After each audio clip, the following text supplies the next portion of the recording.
October 24th, 1944. High above the Philippine Sea. Commander David McCampbell glanced at his fuel gauge and felt his stomach tighten. His Grumman F6F Hellcat Minzi 3 had launched in such a rush that the fuel crew never finished filling the main tank. The gauge showed only half full. Below him, the largest naval battle in history was about to explode across 100,000 square miles of ocean. And directly ahead, his radar officer's voice crackled through the headset with words that made every pilot's blood run cold. A large formation of Japanese aircraft bearing down on the American carrier fleet. Approximately 60 enemy planes, fighters and bombers, heading straight for the carriers. McCampbell looked to his right where Ensign Roy Rushing flew tight formation in his own Hellcat. Behind them, 5 more fighters climbed hard, struggling to reach altitude. That was it. 7 American fighters against what appeared to be 60 of the enemy's best. The mathematics were brutally simple. If those Japanese bombers reached the fleet, they would devastate the carriers. Thousands of American sailors would be trapped below decks when the bombs hit, unable to escape, unable to fight back. The troop transports packed with Marines heading for Leyte's beaches would become floating coffins. But McCampbell's fuel situation was equally brutal. Half a tank meant limited flight time, even less if he pushed the big Pratt and Whitney engine to combat power. A prolonged engagement would drain his tanks dry, leaving him ditching in the Pacific with zero chance of rescue. The smart play, the safe play, was to turn back, let someone else handle it. Radio for reinforcements and hope they arrived in time. Except there was no one else, and time had just run out. McCampbell made his decision and pushed the throttle forward, pointing Minzi 3's nose toward the approaching enemy formation. His wingman stayed glued to his right wing. Behind them, the other 5 Hellcats peeled off toward the bomber group. McCampbell and Rushing were moving to intercept the enemy fighter escorts, while the remaining 5 pilots attacked the bombers. What happened in the next 90 minutes would be called the greatest feat of airmanship in naval aviation history. 1 pilot, 1 wingman, 1 mission. Multiple enemy aircraft destroyed in a single engagement, a record that would stand unchallenged. But on that October morning, climbing through the clouds over the Philippine Sea, Commander David McCampbell was just trying to save his shipmates from annihilation. David McCampbell's path to that moment began in Bessemer, Alabama in 1910, but his journey to combat took longer than most. He graduated from the Naval Academy in June 1933. However, economy measures resulting from the Great Depression delayed receipt of his commission as an ensign in the regular Navy until a year later. For a year, he worked construction and manufacturing jobs, watching his academy classmates advance while he marked time in civilian life. Then the Navy called him back. He reported to USS Portland and later served with Scouting Squadron 11 on board that cruiser. In May 1937, he was promoted to lieutenant junior grade and soon began flight training at Naval Air Station, Pensacola, Florida. He was designated a naval aviator in April 1938. But when war came in December 1941, McCampbell wasn't in a fighter cockpit. He was serving as landing signal officer aboard USS Wasp. On September 15, 1942, during the Guadalcanal campaign, Wasp was sunk by Japanese submarine I-19. McCampbell survived the sinking, swimming clear as the carrier burned and exploded behind him. The Navy promoted him to lieutenant commander and returned him to the United States, where he served as an LSO instructor in Florida. For the next year, while his former classmates flew combat missions over the Pacific, McCampbell stood on training decks, teaching other landing signal officers. He was 33 years old and hadn't fired a shot in anger. Then in September 1943, everything changed. The Navy needed fighter squadron commanders. McCampbell formed Fighter Squadron 15 on September 1st, 1943, and led the squadron before being reassigned as commander of Air Group 15 in February 1944. He took command of the entire complement of fighters, dive bombers, and torpedo bombers aboard USS Essex. At 34, he was finally getting his war. Air Group 15 deployed to the Pacific in April 1944 and immediately entered some of the most intense combat of the war. They struck Japanese positions at Marcus Island, Wake Island, then moved into the Marianas, where the Imperial Japanese Navy was concentrating its carrier forces for a decisive battle. On June 19, 1944, the beginning of a two-day carrier duel saw more than 1,300 aircraft involved on both sides.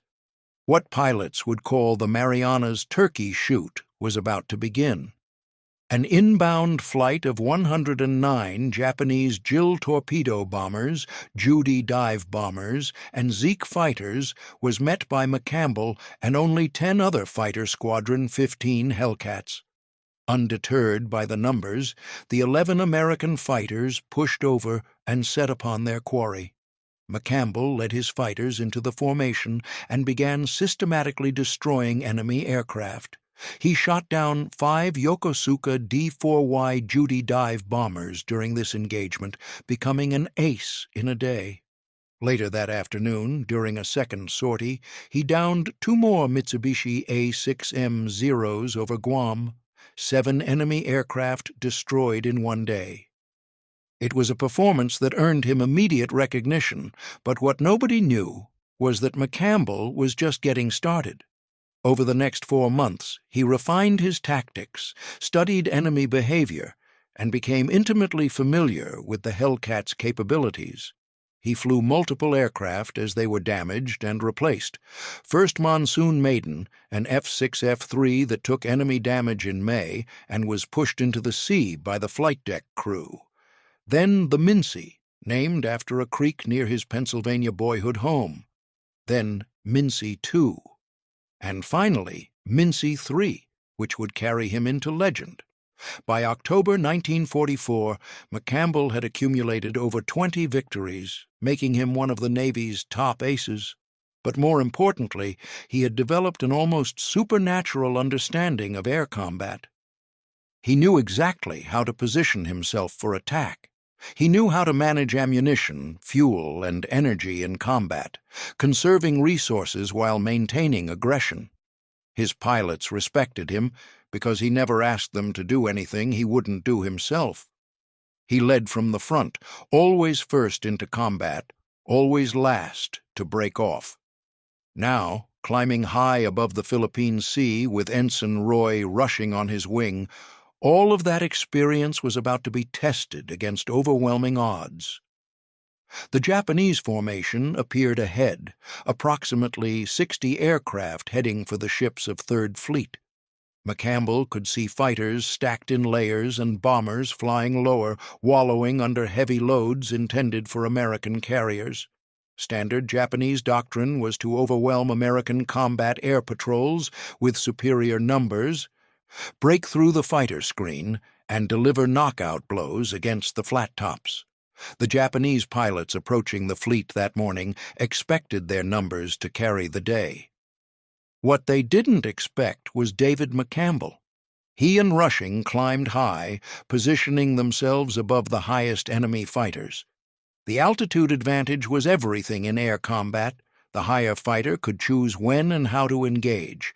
He could dive, building speed and energy, attack, then zoom back to altitude before the enemy could react. The lower fighter was always defensive, always reacting, always vulnerable. McCampbell studied the enemy formation and identified their vulnerability. The Japanese fighters were orbiting in formation, waiting for orders to proceed toward the fleet. They weren't expecting to be attacked from above and behind. Their attention was focused forward, not where two American fighters hung in the sky like hawks above prey. McCampbell's tactic was simple but devastatingly effective. He would tell Rushing which plane he was going to take, whether to the right or left. By communicating his target, Rushing knew which way McCampbell would dive and could position himself accordingly. They would make an attack, pull up to keep their altitude advantage and speed, then go down again. They repeated this pattern relentlessly. McCampbell rolled, inverted, and dove. The Hellcat accelerated rapidly, the big radial engine roaring as the dive steepened. The airframe shuddered as it approached its limits, but the Hellcat was built for this. Everything about its design was engineered to handle punishment. The Japanese fighters grew larger in his windscreen. McCampbell selected a target on the outside of the formation and pressed the trigger. The Hellcat's 650 caliber Brownings fired simultaneously. The Japanese planes were highly vulnerable because they didn't have self-sealing wing tanks or seat armor. American pilots learned early that if you hit them in the wing, anywhere near the wing roots where the fuel was, they'd explode. So they learned to shoot for the wings instead of going for the pilot or the engine, and it turned out very successful. The Zero shuddered under multiple impacts. Fire erupted along its fuselage and it fell away, trailing smoke and flame. One down. McCampbell pulled hard on the stick, trading his speed for altitude. The Hellcat zoomed upward, climbing back above the formation. To his right, Rushing was pulling up as well. Another enemy fighter falling behind him. 2 down. The Japanese formation erupted in chaos. Pilots broke their orbiting pattern, searching frantically for the attackers. But McCampbell and Rushing were already above them again, positioning for another attack. McCampbell rolled inverted and dove again. Over and over they made coordinated attacks. In the meantime, a third pilot joined them briefly and made 2 attacks, getting a plane on each one, before running out of ammunition and returning to the ship. The engagement continued with relentless intensity. McCampbell and Rushing made repeated coordinated attacks, with Rushing going down with McCampbell each time. The tactic was brutally effective. Use altitude advantage to build speed. Attack from above. Fire accurate bursts. Zoom back to altitude before the enemy could react. Repeat. The Japanese pilots, trained to engage in turning dogfights where their aircraft's superior maneuverability gave them advantage, had no answer for this boom and zoom tactic. They couldn't catch the diving Hellcats. They couldn't climb with them. All they could do was fall from the sky. McCampbell's shooting was surgical. He rarely needed more than a brief burst to bring down an aircraft. The Japanese fighters, lacking armor and self-sealing fuel tanks, burned easily when 50 caliber rounds found their mark. The sky over the Philippine Sea became a battlefield filled with falling aircraft and smoke trails. Japanese pilots, who minutes earlier had expected an easy mission to the American fleet, now found themselves fighting for their lives against an enemy who refused to yield. The Japanese formation disintegrated. The bombers, stripped of fighter escort, turned back toward their base. The remaining fighters scattered, some fleeing west, others diving for the safety of lower altitude. McCampbell had achieved his objective. Fighting desperately but with superb skill against such overwhelming air power, he completely disorganized the enemy group and forced the remainder to abandon the attack before a single aircraft could reach the fleet. But his fuel gauge told a grim story. The needle was deep into the warning zone. He had limited flight time remaining. McCampbell called the carrier and reported his situation. Aircraft damaged and running dangerously low on fuel. He needed immediate landing clearance. The reply came back. Essex's flight deck was fouled with diverted aircraft everywhere. He was directed to proceed to USS Langley, another carrier operating nearby. McCampbell turned toward Langley and throttled back to minimum power, trying to stretch his remaining fuel. He could feel the engine beginning to run rough, the telltale sign of fuel starvation. When he landed his Grumman F6F Hellcat aboard USS Langley, his engine sputtered out of fuel as soon as he caught the arrestor wire. Deck crewmen ran toward the Hellcat to push it forward to clear the landing area. When McCampbell tried to taxi forward after landing, he gave the throttle near full power, and the engine died on him. The Hellcat was completely out of fuel. The airplane had to be manually released from the arrestor wire due to complete fuel exhaustion. McCampbell, unstrapped, climbed out of the cockpit and nearly collapsed on the deck. His legs were shaking, adrenaline finally crashing after 90 minutes of sustained combat. An ordnance crew checked his guns. His 6 machine guns were nearly empty, with barely any ammunition remaining. McCampbell had fired thousands of rounds in 90 minutes of combat, every burst carefully controlled, every shot precisely aimed. He'd pushed everything, fuel, ammunition, his own endurance, to the absolute limit. The full scope of what he'd accomplished became clear in the after-action reports. McCampbell shot down 9 enemy aircraft, 7 Zeros and 2 Oscars, setting a United States single-mission aerial combat record. His wingman, Roy Rushing, downed 6 more Japanese warplanes. Together, they'd destroyed multiple enemy planes and completely broken up an attack formation. McCampbell had set a record that would never be broken. No American pilot in any service, in any war, would ever exceed 9 victories in a single mission. The Battle of Leyte Gulf, the largest naval engagement in history, raged for several more days. American and Japanese fleets clashed across multiple engagements. The Japanese combined fleet committed everything they had left. Admiral Halsey's Third Fleet, protected by fighters like McCampbell's, systematically destroyed them. By the time the last Japanese ships withdrew, the Imperial Japanese Navy had ceased to exist as an effective fighting force. McCampbell's actions on October 24th had directly contributed to that victory.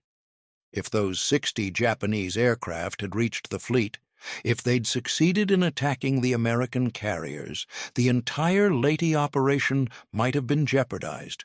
Instead, 2 Navy pilots in 2 Hellcats had held the line long enough for the fleet to survive. On January 10, 1945, President Franklin Roosevelt awarded David McCampbell the Medal of Honor. The citation praised his conspicuous gallantry and intrepidity at the risk of his life above and beyond the call of duty. It specifically mentioned both his performance at the Battle of the Philippine Sea in June and his October 24th mission at Leyte Gulf. The Medal of Honor citation stated that during a major fleet engagement on October 24th, Commander McCampbell, assisted by but 1 plane, intercepted and daringly attacked a formation of 60 hostile land-based craft approaching American forces. Fighting desperately but with superb skill against such overwhelming air power, he shot down 9 Japanese planes and, completely disorganizing the enemy group, forced the remainder to abandon the attack before a single aircraft could reach the fleet.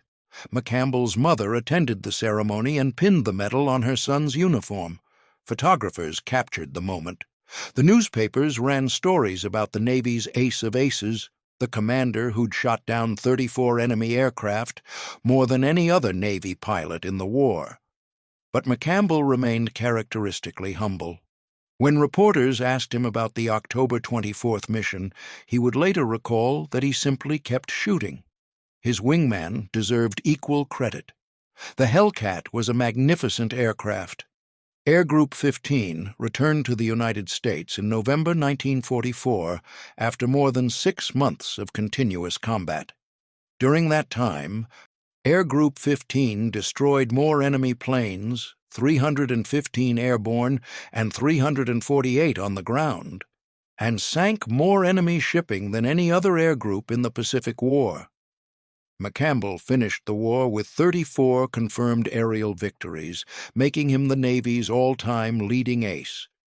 He was also the only American pilot to achieve Ace-in-a-Day status twice: 5 victories at the Marianas and 7 at Leyte during his missions that day. After the war, McCampbell continued serving in the Navy. He served as senior aviation advisor to the Argentine Navy, commanded USS Franklin D. Roosevelt as executive officer, and later commanded the aircraft carrier USS Bonhomme Richard. He retired in 1964 as a captain with 31 years of service. He moved to Florida, living quietly near West Palm Beach. He rarely spoke about his wartime exploits. Friends who knew him described a modest man who seemed uncomfortable with attention.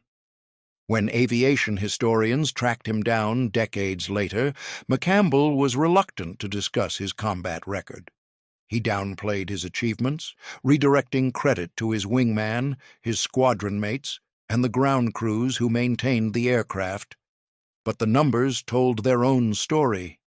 34 victories, 9 in a single mission, over 700 combat hours, more than 100 combat missions. The Museum of Naval Aviation at Pensacola, Florida, displays a restored F6F Hellcat painted to represent McCampbell's Mincy III. The fuselage bears 34 Japanese flags, 1 for each confirmed victory. Visitors stand beneath it, looking up at the dark blue fighter that once climbed high above the Pacific to engage impossible odds. School children ask their teachers how one pilot could shoot down 9 enemy planes in 90 minutes, how he could stretch his fuel to the absolute limit, landing with an engine that quit the moment he caught the wire, how he could fire thousands of rounds and land with his guns nearly empty. The answer involves technical skill, certainly. McCampbell was an exceptional marksman who rarely wasted ammunition. He understood energy management, using altitude and speed to control every engagement. He flew an aircraft perfectly suited to his tactics, rugged enough to absorb damage, powerful enough to maintain altitude advantage, and armed with devastating firepower. But technical skill alone doesn't explain what happened over the Philippine Sea on October 24, 1944. The difference was intangible. It was the willingness to fly toward danger when every instinct screamed to turn back. It was the ability to remain calm under fire, making split-second decisions while enemy rounds whistled past his canopy. It was the refusal to yield, to break off, to let the enemy through no matter the odds. Most of all, it was understanding that some missions require everything you have: your ammunition, your fuel, your strength, your life if necessary. McCampbell gave everything that morning. He pushed himself and his aircraft to absolute limits. He landed with 2 bullets and an empty tank because he'd used every resource available to accomplish the mission. Captain David McCampbell died on June 30, 1996, at age 86. He was buried at Arlington National Cemetery with full military honors. The Navy commissioned the guided missile destroyer USS McCampbell in his honor in 2002.